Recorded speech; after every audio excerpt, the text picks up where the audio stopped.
All right, welcome. Thank you for joining us today for part 2 of our two-part series about mandatory recycling ordinances. For anyone who missed the first webinar about writing ordinances, you can visit Re-TRAC Connect and go to our blog to sign up to receive the MRO Starter Kit, and the kit will include a recording of the webinar and other resources. This presentation will teach you how to work with your community to increase recycling, improve compliance rates, and monitor your progress. You will learn how local governments are using technology to efficiently manage and measure their mandatory recycling programs. While some of the content we'll share today applies to all MROs, this presentation will focus on commercial and multifamily recycling ordinances, since they contribute such a large portion of overall material generation in most jurisdictions. CalRecycle's 2008 statewide waste characterization study revealed that the commercial sector generates nearly 3/4 of the solid waste in California.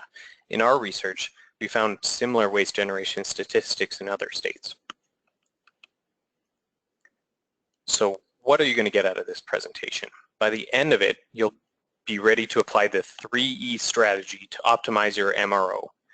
You'll be equipped with best practices to improve compliance rates.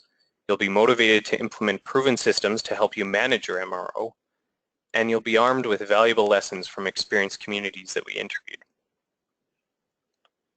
And make sure to stay until the end of this webinar to receive the MRO Manager's Kit, which includes a free compliance tracker template, the Austin Resource Recovery case study, and a link to a recording of today's presentation. So don't worry, you don't have to take a whole bunch of notes. You'll have the recording of the webinar, so sit back, relax, and enjoy. For those I haven't met personally, I'm Chris Ronson. I work here for Emerge Knowledge, the company that developed Re-TRAC Connect. Re-TRAC Connect is a web-based software that transforms the way you manage and measure waste and recycling programs. It's trusted by over 30,000 organizations across North America, likely many of you. In our last webinar, I mentioned we like the idea of serving margaritas at our training sessions. And many of you were very excited about this. So if you're interested in my secret margarita recipe, feel free to send me an email. I'll make sure you have it in your hands for the summer. But that's pretty much the last margarita joke I'm going to be making today. We also have Shani Kroljak on the call to help answer questions during the Q&A session. She's the environmental planner for the Solid Waste Bureau and has been with Arlington County, Virginia since 2014. In her current role, she's responsible for implementing recycling and waste reduction strategies outlined in the Solid Waste Management Plan, ensuring Arlington reaches its waste diversion goals. And Rosalind Kiger has also joined us. Rosalind is a senior waste diversion planner with the business outreach team at Austin Resource Recovery. Her primary goal is to educate and assist businesses in implementing waste reduction programs and initiatives to further Austin's zero waste goals. They'll both be joining us and answering your burning MRO manager questions at the end of this webinar. The presentation portion of the webinar should take about 40 minutes and will be presented in roughly 5 sections. First, we'll briefly discuss the increase in MROs in the United States and describe the research we undertook to develop this presentation. Second, we'll introduce you to the 3E strategy as it relates to managing MROs. Next, we'll talk about managing compliance and non-compliance using systems. Following that, we will highlight a few best practices to consider for your MRO. Finally, we'll discuss the City of Austin's successful Universal Recycling Ordinance and see how well it fits into the 3E strategy. And as I previously mentioned, we'll reserve the final 10 minutes for Q&A to answer your questions about managing MROs. Asking a question is easy, and I encourage you to ask as we move along using the questions pane on the GoToWebinar panel on your screen. We'll save all the questions till the end of the presentation, and don't worry if we don't get to them, we will address them. Okay. If anyone joined the first webinar in this series, you'll know that we like to try to keep things exciting by polling you folks. So Josh, if you could open up the first poll, we want to find out why you signed up for this webinar. We want to get an idea of who we have in this virtual room with us today. As you're looking at that, it should be in your GoToWebinar panel, and you simply just choose the answer, and I'm going to give everyone a couple seconds to finish up there. While you're voting, we had 48 out of 50 states registered, or representatives from 48 out of 50 states registered for this webinar, and 2 provinces. So we've got a pretty good mix. So we're really excited for you to join us. So Josh, if you could close up the poll. 3, 2, 1. All right. Let's see the mix. Well, okay, that's a pretty decent mix. Folks were curious about our 3E strategy, so we'll definitely get into that. And folks are looking for a better way to manage their MRO. Some of you wanted the manager's kit, and 10% of you love free webinars. So perfect. Thank you all for joining us. All right. So the rise of recycling ordinances. An increasing number of local governments in the US are implementing mandatory recycling ordinances that target commercial and/or multifamily properties and can also extend to institutions and C&D projects. We researched local government recycling ordinances implemented across the United States since 1989 to look for trends in the data. Since 2005, mandatory recycling ordinances have tripled in the US. They are viewed as an effective tool to increase diversion from the industrial, commercial, and institutional sectors and help municipalities achieve zero waste goals. We interviewed 18 communities across 12 states to learn how local governments introduced, implemented, and now manage mandatory recycling ordinances. Of those communities we interviewed, there were 11 commercial and 8 multifamily ordinances. Using all the data we collected from these 18 communities, we extracted best practices and strategies that contribute to a successful MRO. And that result was the 3E strategy. So let's see what that's all about. So as you might have guessed, the 3E strategy is made up of 3 E's. The first E stands for easy onboarding. The second is education. And the third is enforcement. We're going to review how each of these activities contributes to a successful MRO.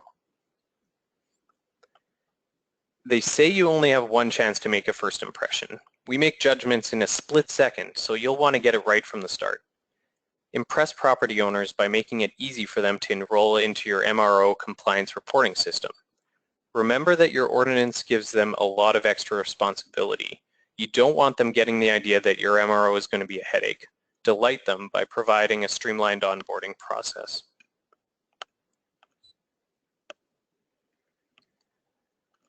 And it looks like we have another poll.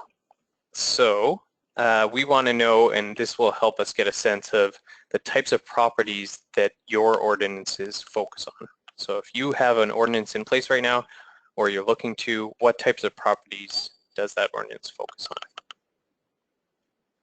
So commercial properties, multifamily, institutions, food service properties, and C&D projects. So you can select more than one. And we'll give it another couple seconds. All right, 3, 2, 1. Shut down, Josh. Excellent. Okay, well, that's good.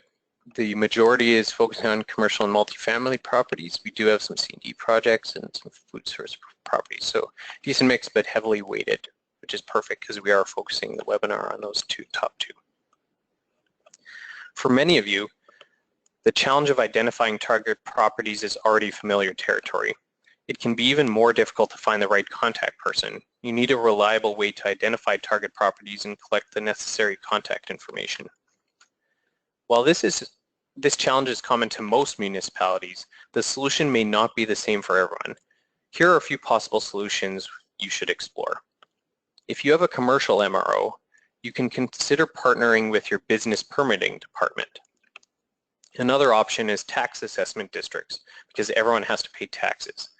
Arlington County, Virginia, for instance, works with their local tax office to get business licenses and apartment numbers.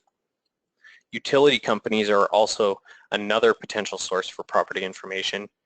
And here's one you may not have considered: commercial real estate data mining companies. Austin Resource Recovery is currently exploring how commercial real estate data miners can help them get accurate and timely information about commercial properties. Data miners typically provide real estate brokers with valuable information they can use to buy properties in high-performing markets. In an effort to make finding the correct contact for each property more efficient, data miners appear to be a reliable source worth exploring. Regarding enrollment, properties targeted by your MRO need to be enrolled into that reporting system. We recommend an automatic enrollment process. It shows your commitment to making compliance reporting easy for everyone. It also inspires confidence when you have a smooth onboarding experience. Property owners can be quick to criticize or dismiss your MRO if they perceive your program as disorganized or amateur, so it's great to make it easy. The second E is education. If you were in our last webinar, you'll know how much we emphasize the importance of a robust education program. Education is critical to the success of your program, and it should be considered your #1 tool for affecting behavior change. From coast to coast, nearly every community we interviewed during this process recommended developing a strong educational program to support your MRO. Remember, a strong program reminds stakeholders about the benefits of recycling. It reiterates the community's waste diversion goals and motivates leaders to champion the cause. Let's discuss the components that contribute to a strong education program. With new property outreach, you should be communicating with the new properties as soon as possible. Take this opportunity to establish a relationship with the new property owner. Welcome them by explaining the benefits of recycling, sharing the community's waste diversion goals, and describing your MRO's purpose. The ordinance requirements also need to be explained to new property owners to give them time to comply. Be sure to include lots of information about where to find educational materials and support. Keep property owners engaged by communicating with them regularly. Share your progress towards reaching waste diversion goals. Will also create an inclusive environment that keeps your community motivated. If you have the resources, get out and have as many one-on-one conversations as possible to hear real-world feedback and offer advice on how to improve recycling rates. Support property owners by regularly hosting workshops, delivering webinars, and scheduling visits to offer helpful advice. Make sure you give them everything they need to meet compliance. Property owners will be appreciative of your advice and will be more motivated to increase recycling. Your inspectors should be trained to educate property owners, especially in instances where the property is failing to comply. One county in Massachusetts arms its inspectors with containers, posters, and a 3-ring binder filled with information. They give out so much information that it leaves property owners pretty much with no excuse for failing to comply. And finally, supporting. Your education program should include plenty of resources to support those target properties. You'll want to make sure they have everything they need to have success. Consider developing online resources such as downloadable brochures and flyer templates, customizable posters and signage, stickers, recycling guides, and so on. And that brings us to the third and final E, which is enforcement. When a property fails to meet the compliance requirements, there needs to be a clear set of consequences and an established process for correction. In our interview with Julie Sands of San Diego, she strongly advised communities to develop a well-defined enforcement plan if they want their ordinance to be effective. Enforcement requires audits, photos, documentations of warnings, and scheduling reassessments, so there's a lot that goes into each inspection. As such, the number of inspections you can perform in a given year is going to depend on the size of your community, the number of inspectors you have in the field, and the method by which you schedule your inspections. For example, one county in North Carolina averages 1,200 inspections a year, but they also manage recycling compliance for over 25,000 businesses. By contrast, one of the smaller communities we interviewed only had one full-time inspector, so they perform inspections by responding to complaints and performing random audits. In some cases, haulers will act as the inspectors and educators all in one. Regardless of your community's capacity for performing inspections, it's important to use these visits to help property owners as much as possible. You don't want your inspectors to be seen as tyrants looking for reasons to hand out fines. Instead, inspections should be viewed as an opportunity to discuss the property's challenges, offer solutions, and educate the property owner to make compliance achievable. When a property fails to meet compliance requirements, inspectors should work with the property owner to learn why the property wasn't able to achieve compliance. Once this is understood, the inspector should use this information to educate the owner about recycling strategies and provide advice towards correcting performance. Property owners should be given a warning and a date for reassessment. The reassessment inspection should be scheduled at least 6 months in the future to give the owner enough time to make necessary corrections. If the property fails to achieve compliance in the reassessment inspection, property should be issued a violation notice. Each community should determine the number of warnings to give before issuing a fine. If the property fails to meet compliance requirements after multiple violation notices, the next step is to issue a fine. Excuse me. The fine should be viewed as a behavior correcting instrument and not as a means to generate revenue. Fines will vary by MRO and by property type. They need to be high enough to ensure compliance is taken seriously. Depending on your MRO's compliance requirements, you may see a large volume of requests to make exceptions for some properties. For example, if your commercial MRO requires properties to pair each trash container with a recycling container, you may encounter pushback from properties that simply don't have physical space to place 2 containers. With incentives, we know these are a great way to motivate affected properties, especially financial incentives. These come in many forms, but here's a couple examples that we found. San Francisco, for example, offers a diversion discount. Commercial multifamily properties that correctly sort materials into recycling, compost, and trash bins qualify. For commercial properties, the discount is calculated based on their diversion rate. And for multifamily properties, the discount is calculated based on service frequency and volume. In both cases, property owners have the opportunity to discount their monthly bill by a maximum of 75%. Now that's an incentive. Austin Resource Recovery offers a zero waste business rebate to commercial and multifamily properties. The rebate maxes out at $1,800 and can be used towards monthly service invoices, recycling compost containers, capital improvements, and more. Okay. So everyone is with us here. We've got another poll, so get your mice or mouses ready. And we want to know, what are you using to collect, manage, and analyze your data? Because the next component we're going to be talking about is managing your MRO. So we have forms, spreadsheets, custom software, web-based software, and email. So we'll give everyone a second or two.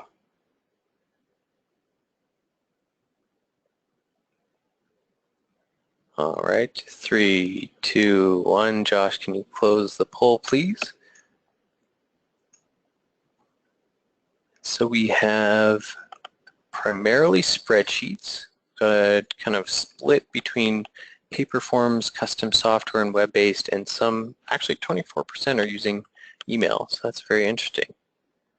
Excellent. Well, we're going to review pretty much all of those in this next section. If you've been managing your MRO for a long time, you've probably established some habits, good and bad. Inertia can be a dangerous thing. Sometimes the traditional methods stand in direct opposition to progress simply because it's the way we've always done things. If you can suppress the natural resistance to change long enough to consider alternatives, you might just find exciting opportunities that will increase your team's operational efficiency and boost compliance rates. MROs inherently come with a lot of details to manage.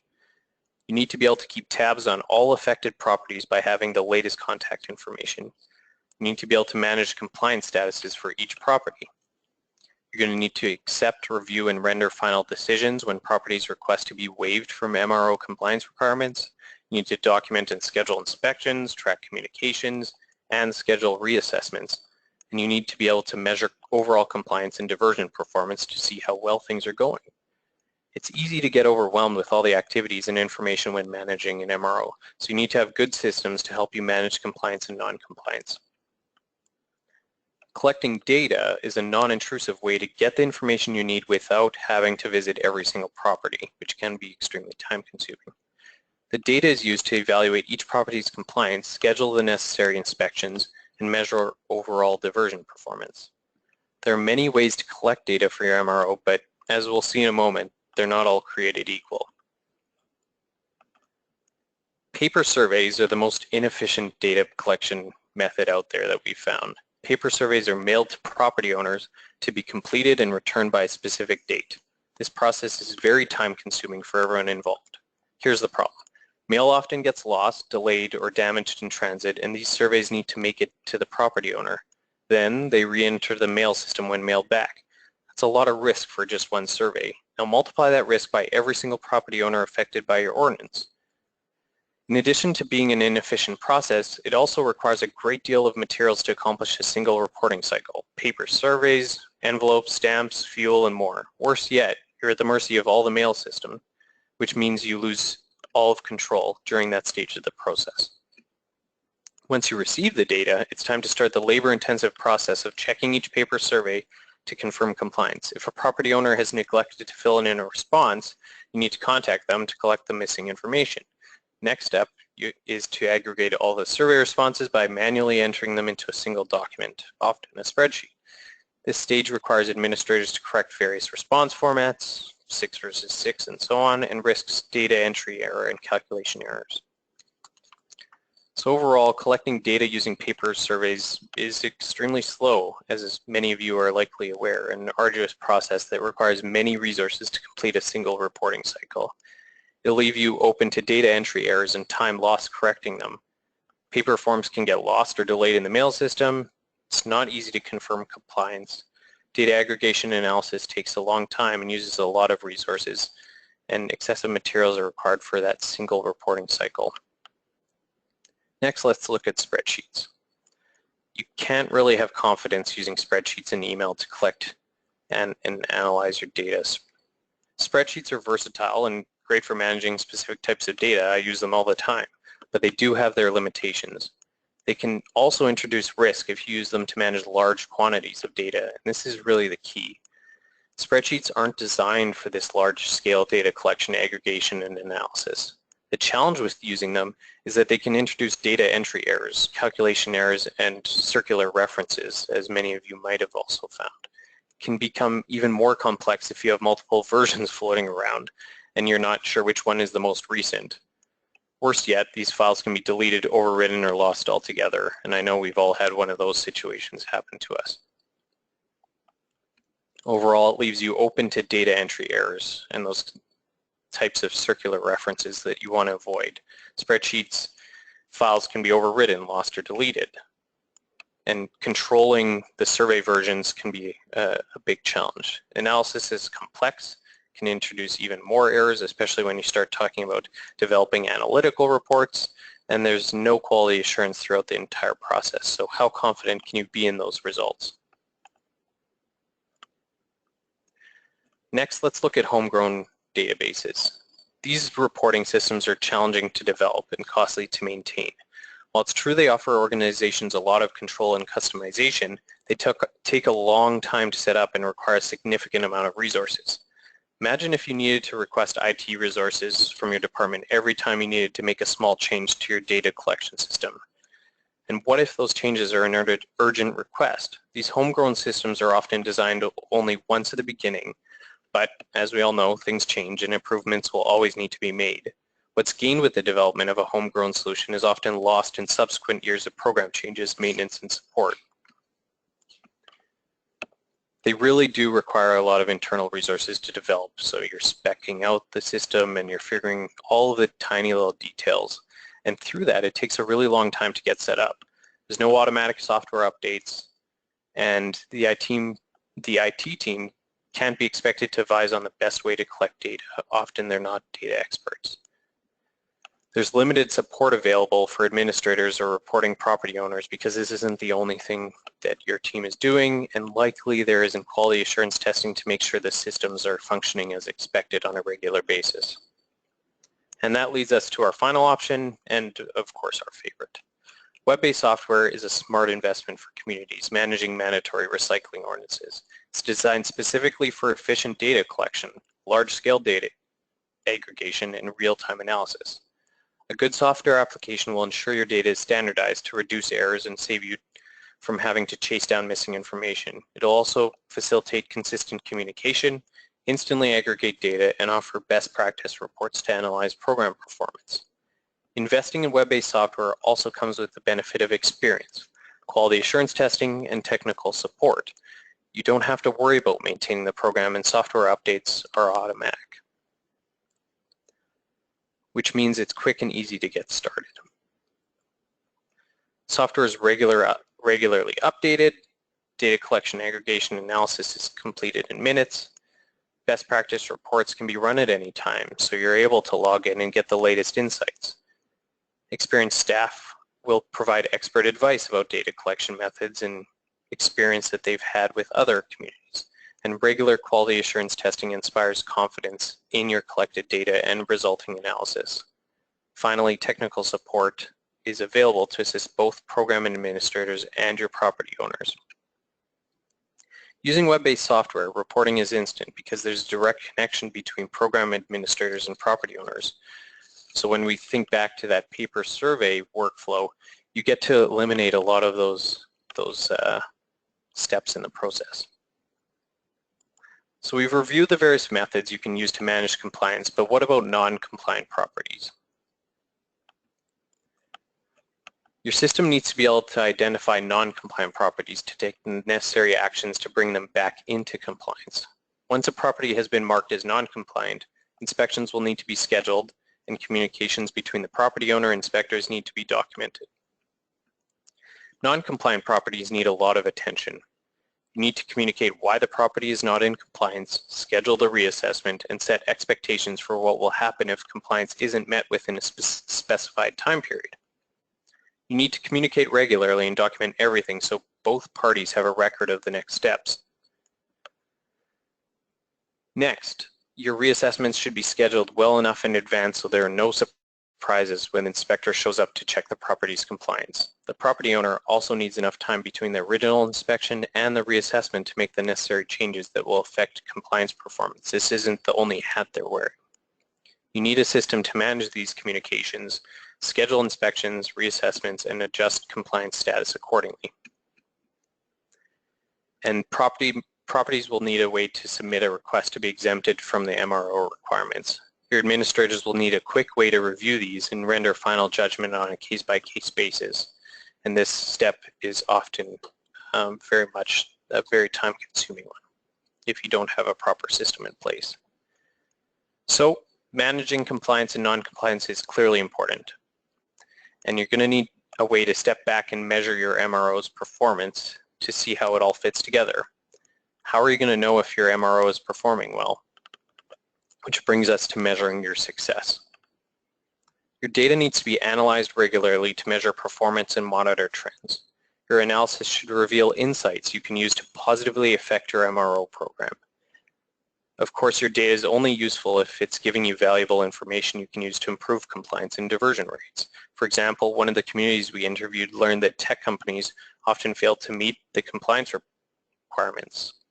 This gave program administrators an opportunity to develop targeted marketing campaigns towards those tech companies to address these problem areas and improve compliance rates. So regarding some ways of looking at the data, let's look at some examples of types of reports that would be useful. With a compliance report, you need a quick way to review which properties are in compliance and which ones are not, as we mentioned earlier. This report should clearly show the next steps for non-compliant properties.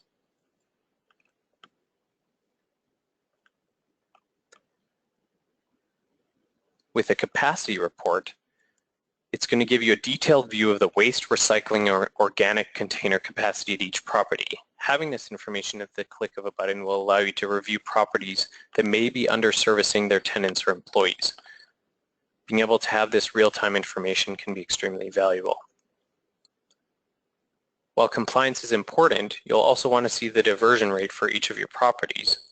Whether you're collecting data in cubic yards, volume, or weight, or sometimes both, you'll want to see the aggregated diversion rate to monitor overall diversion performance of your program in a moment's notice. Regarding inspections, having an inspection times report or a way to manage the schedule can be really useful. Your inspectors will benefit from a quick report they can reference when scheduling those on-site visits. And finally, that waiver request report. So properties that have requested a waiver from your MRO Having the tools available to approve or deny those waiver requests and pull it forward to future years is extremely important for any MRO program manager. So we just went through several reports, and we want to know which reports would be most valuable for you. So if Josh, you could open up the poll. We've got those 5 reports that we just outlined. We're curious, out of the 5, which ones that you think would be most valuable, or maybe even the ones that you're using right now with your organization, your MRO program.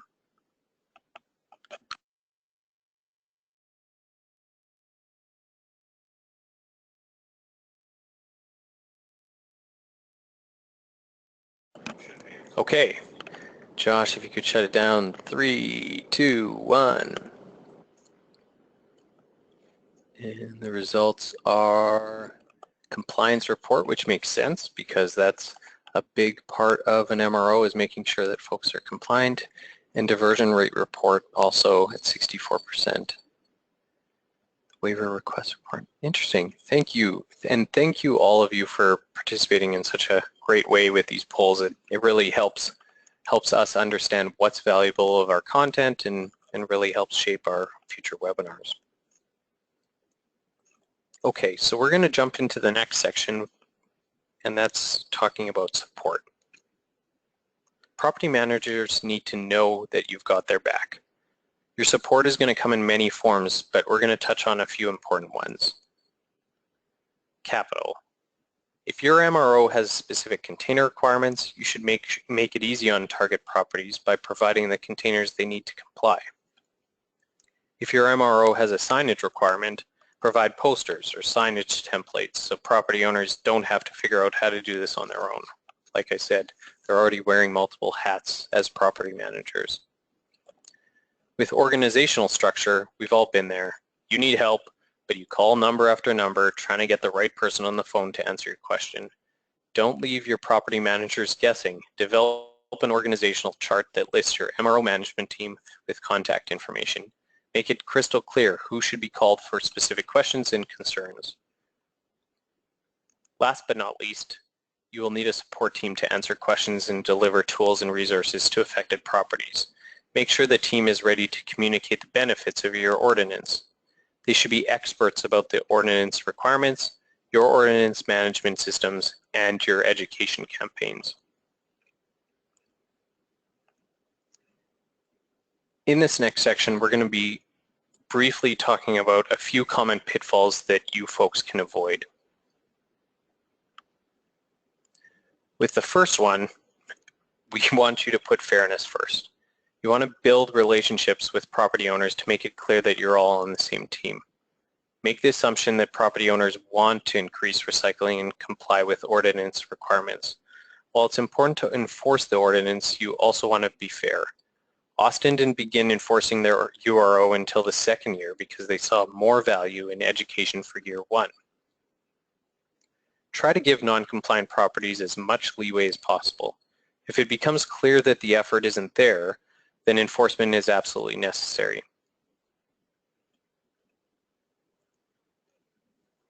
If you have partnered with a tax assessment district or utility company, you will know when properties change ownership. Take this opportunity to reach out as soon as possible to educate the new property owner about the MRO goal, its requirements, and let them know where to find support, as mentioned earlier. The new property owner needs to be given the opportunity to get up to speed on your MRO, so help them along as much as you can, especially if the property was already deemed non-compliant. Education, education, education. Your staff needs to be well trained and ready to answer many types of questions, ranging from compliance requirements, recycling service costs, education opportunities, and support channels. They should understand the value of being seen as champions for the cause and not as authoritarians. Spend lots of time developing great education programs and collateral. These are going to be invaluable tools as you work with properties to increase diversion rates and achieve compliance for your MRO. And avoid unnecessary complexity by keeping your recycling stream clean. We spoke to one community in Michigan that had difficulty measuring its success because its commercial curbside system was integrated into the single stream and multifamily programs. So when it came time to evaluate, program administrators couldn't confidently claim what percentage of the tonnage was directly attributed to the commercial properties versus the residential streams. A similar story came from one California community that had organics sent to the local MRF, where it caused contamination and disrupted the MRO measurement. Implementing a separate organics program likely would have solved this problem. So, in short, keep the stream clean. So we are at the case study section, and we want to take a look at an example to see how the information we've covered over the last little bit works in practice in the real world.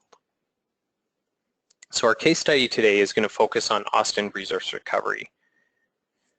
It's viewed as a model city for managing a successful mandatory recycling ordinance. Let's have a look at why they've been so successful.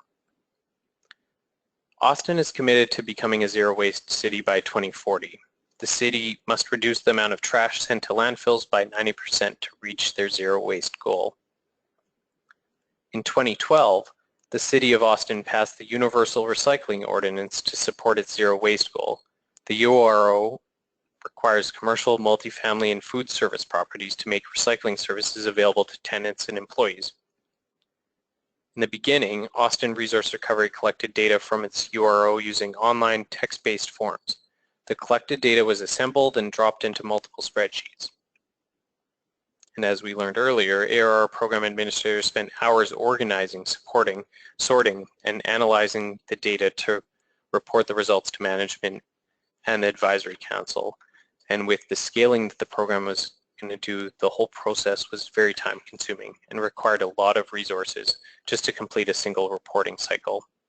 The data wasn't standardized, which meant the ARR staff had to manually review all the data to verify accuracy and correct errors. In 2015, they introduced a new system to collect, manage, and measure their URO data. Using web-based software, they streamlined onboarding for all of their target properties.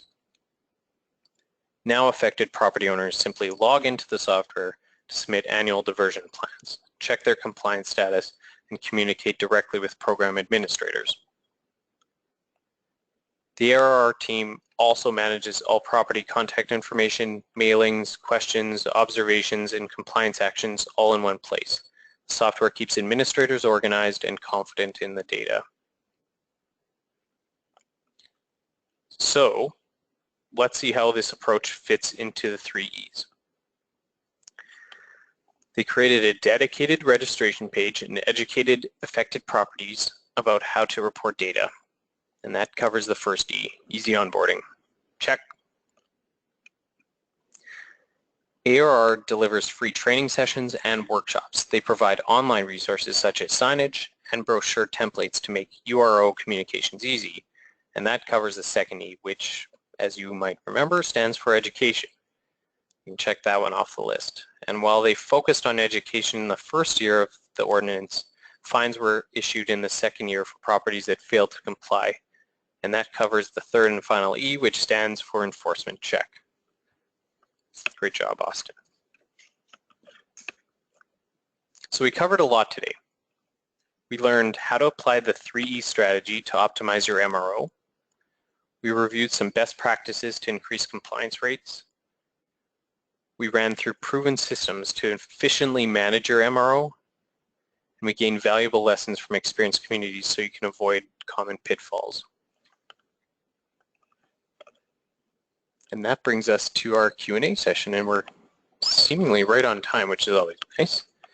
I know we have some questions to get to, so I'm going to go ahead and introduce Shani Kruljak from Arlington County, Virginia, and Rosalind Kiger from Austin Resource Recovery, Texas. Both Arlington County and Austin Resource Recovery have MROs in place. Shani and Rosalind were kind enough to contribute to our content, as you would have heard in the last little bit, and they're going to continue to lend their expertise here in our Q&A session, which really is the opportunity for you folks to ask your burning questions and get them answered by these folks that have a lot of experience working with their own MROs. Attendees can ask a question by using the question area on the GoToWebinar panel. As a reminder, that's just usually on the right-hand side of your screen. Might be minimized, so you might need to maximize it to get it open.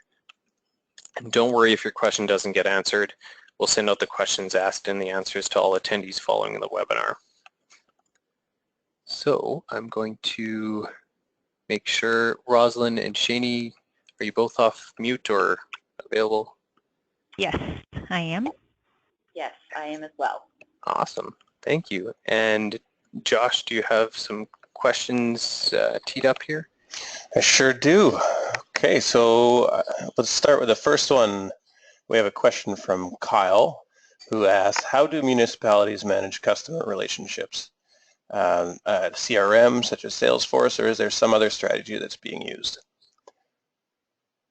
So let's give that first one to Shani. Okay, so if I understand the question correctly, it's just the customers that we are out there working with day in and day out. And basically, we obviously are using Re-TRAC, which is part of the reason I'm in this Q&A session. But we really are encouraging folks to use that as our primary information source for their inspections. And but we do have 2 recycling outreach specialists that go out and visit each property throughout the year. And so we do that one-on-one connection with them. And then we follow it up with Re-TRAC and encourage folks who aren't signed up to please do so, which that's another question on how successful we've been on getting everyone signed up in Re-TRAC, but we're working on it. Excellent. Thank you, Shani. That's a great answer. The next one, we have a question from Dan, who asks, do any of the municipal reps have an estimate of the number of staff that is needed for admin, education, and enforcement? So let's give that one over to Rosalind. Sure. Thanks for the question. So we have a team of 9 staff right now that is dedicated to educating and enforcing the Universal Recycling Ordinance in Austin. And to give you an idea of how that works, so we have a recycling ordinance and an organics component of the Universal Recycling Ordinance. And so in total right now we have about 10,000 properties that we work with here in Austin, and that there's multiple businesses at each property potentially, and so we have about 14,000 businesses, I believe, that we're working with, and we have 9 people. So we have a pretty significant workforce that goes out and does on-site assessments, handles any questions, participates in webinars like this, and educates the business community. And we've grown since as the number of properties have expanded since 2012. Our team has also grown from a team of about 3 people to 9 people as those properties and affected businesses have increased. And I can add to that too. I wish we had a staff of 9, but we have 2 full-time recycling outreach specialists, and then we have an admin person that assists them with sending out like NOVs, and we have a manager who is me, and I spend probably about a quarter to half of my day on the multifamily and commercial program. But we do have about 1,500 properties, but 4,000 businesses. And we have, for the past 2 summers, brought on temporary interns to help us do the recycling outreach and do the inspections. And so we're in the process now of trying to figure out what is a manageable number to do with 2 full-time employees, maybe bringing on some temps for part of the year, and how that shakes out. So we're still playing around with that number. Great, thank you both for answering that. I think I have another great question here for that will work well for both of you to answer. And I see that it's a common question. What are the penalties for non-compliance, and what is the collection rate for penalties? And that comes from Blair. So I think that's a a very common question about how do you set the right price or determine what the correct fine should be? So I'll go. We have the penalty once they get to that phase is $300, and but before they get to the penalty phase, if they are not in compliance during the inspection, they are issued a notice of violation, which gives them 30 days and to get in compliance, and then our inspector goes back out. And then if they still are not in compliance after that 30-day period, they're issued an order of correction where they're then given 15 more days. And then if they still are not in compliance, then they're automatically fined $300. And then they're given 30 days. I mean, we actually have the ability to fine them $300 a day until they're in compliance, but we think that's kind of draconian, so we do not do that. We just fine them the first day of the next month that they're not in compliance. And so we haven't had to do that very often yet, but it's starting to ramp up, so stay tuned. So Austin has a similar situation, but our fines are a little bit heftier. So we can fine up to $2,000 per violation per day. So that's, if you were in violation of every single component of the ordinance, that would be $10,000 a day. But similar to what Shani said, we also have, and what we referenced in the presentation, we have the first 6 months of our implementation period for each business is education and assistance, and then on February 1st, when they after a business or a property has been affected, then they have to provide the report to us. We also work with them after that reporting period for businesses that are having some issues with implementing their recycling program, or they just need some help tweaking it. We do continue to provide assistance, and we have a pretty good success rate. Above 90% of the properties and businesses that are affected are in compliance, and part of that is because our team goes out, and once we've told them that they're not in compliance, we give them 30 days to get in contact with us to address the problem. We do a site visit, and then we give them another, we send them another notification saying that they are or are not in compliance. And then after that, we transfer it to our code enforcement department, who is the group that issues the fines. So we have we spend a lot of time on assistance and education, and so we have a very high success rate for getting properties into compliance. And that $2,000 per violation per day, that's that tends to get people's attention very quickly. No doubt. Thank you both. That's great. I have another question here that I think a lot of our attendees are probably wondering, and it comes from Robert asking, how do communities estimate the cost of implementation? So number of staff needed across the board from administration, inspections, et cetera. How do you budget for that and estimate what those costs will be? Ooh. Well, we, this is Shani, we have not done as great of a job with that.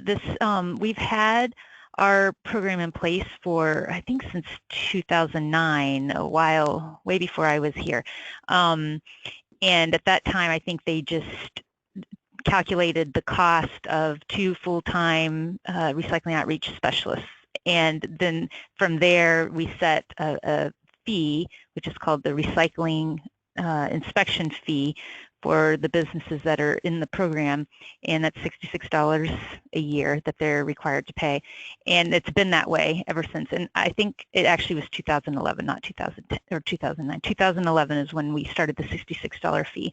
And that is the same fee that we still have in place today. And it ends up that really didn't cover the cost of the 2 recycling outreach specialists, and the county board just believes that this is an important enough program, we kind of eat the cost, and that doesn't even cover all the posters, the stickers, and the support that the program gets from our graphic designer, from our admin people.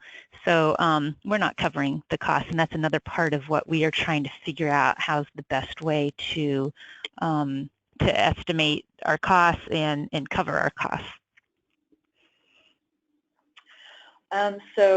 This is Rosalind, and Austin has a slightly different structure. We don't provide services directly to businesses, so we get our funding through a clean community fee, which all utility customers pay, regardless of whether you receive services directly from Austin Resource Recovery as a resident, or if you receive them, you receive your waste services from a private hauler, which is what multifamily apartment complexes and commercial properties do here in Austin.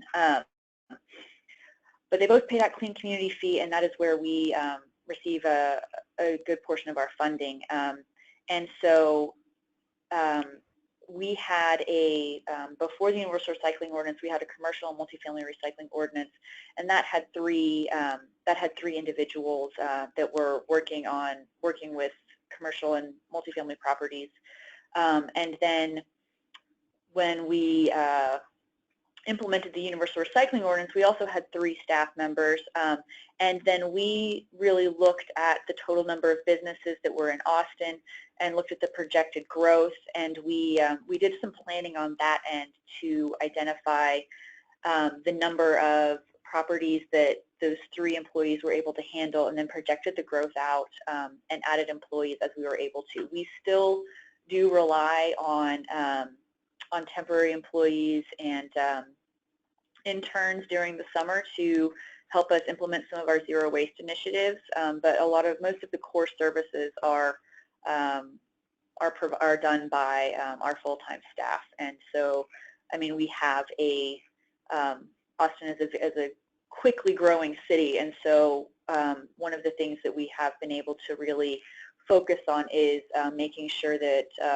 we do keep our recycling and diversion activities, front of mind when we are as people move here and as the city grows.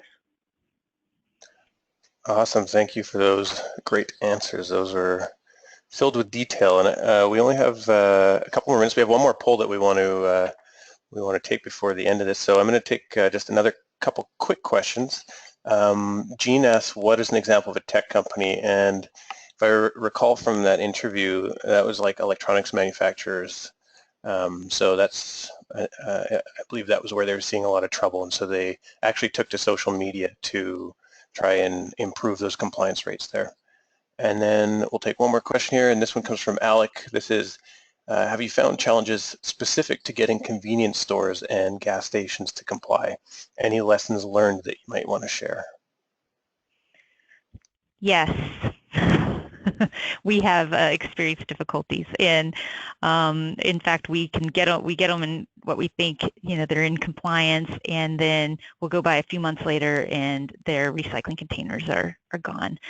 So it's an ongoing challenge, and we haven't figured out how to crack that nut yet. So I'm curious to know if Rosalind has.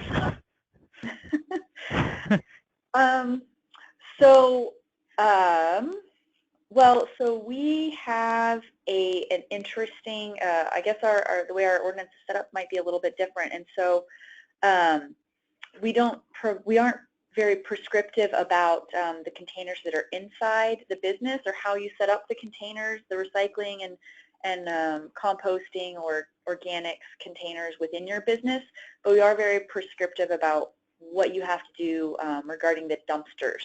So as far as if we can determine whether or not a property is in, or if a convenience store is in compliance, we can very easily look at their dumpsters and see if they have it.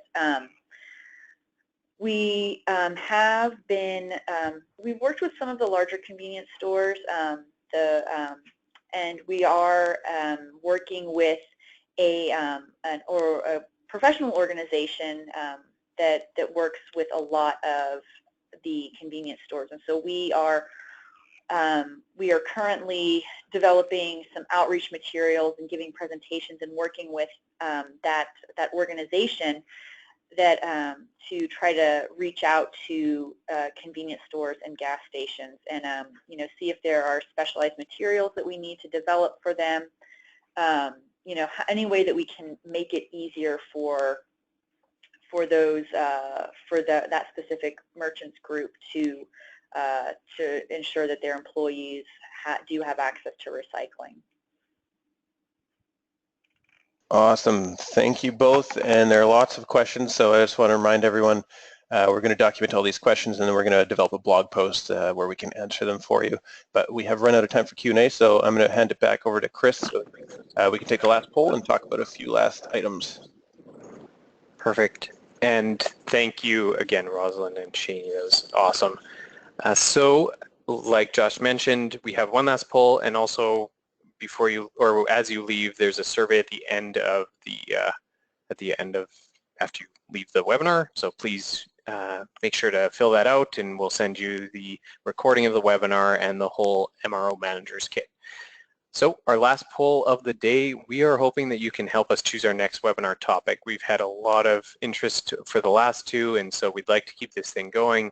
And so, Josh, if you can open up the poll, there we have pick the one that you'd be most interested in, the best way to manage recycling directories, how to enhance hauler reporting programs, so if any of you actually have haulers reporting to your communities, and then also managing grant applications. So if you manage a recycling grant program that you might offer recycling grants to businesses or to other communities, if you're a county, we want to know, out of the three, which is the most interesting to you folks. So we'll shut down. 3, 2, 1, perfect. Thank you. And the results, hauler reporting has the lead. So there you go. That's very interesting. Thank you so much, everybody, for filling that out. And thank you for joining us today. This webinar has been presented by Re-TRAC Connect. And as you may know, our software is trusted by communities all across North America to manage waste and recycling reporting programs. In addition to streamlining your MRO implementation, if you collect annual or monthly reports from haulers, landfills, or any other organization you're looking for a better way, we'd love to chat with you about how Re-TRAC Connect could work for you.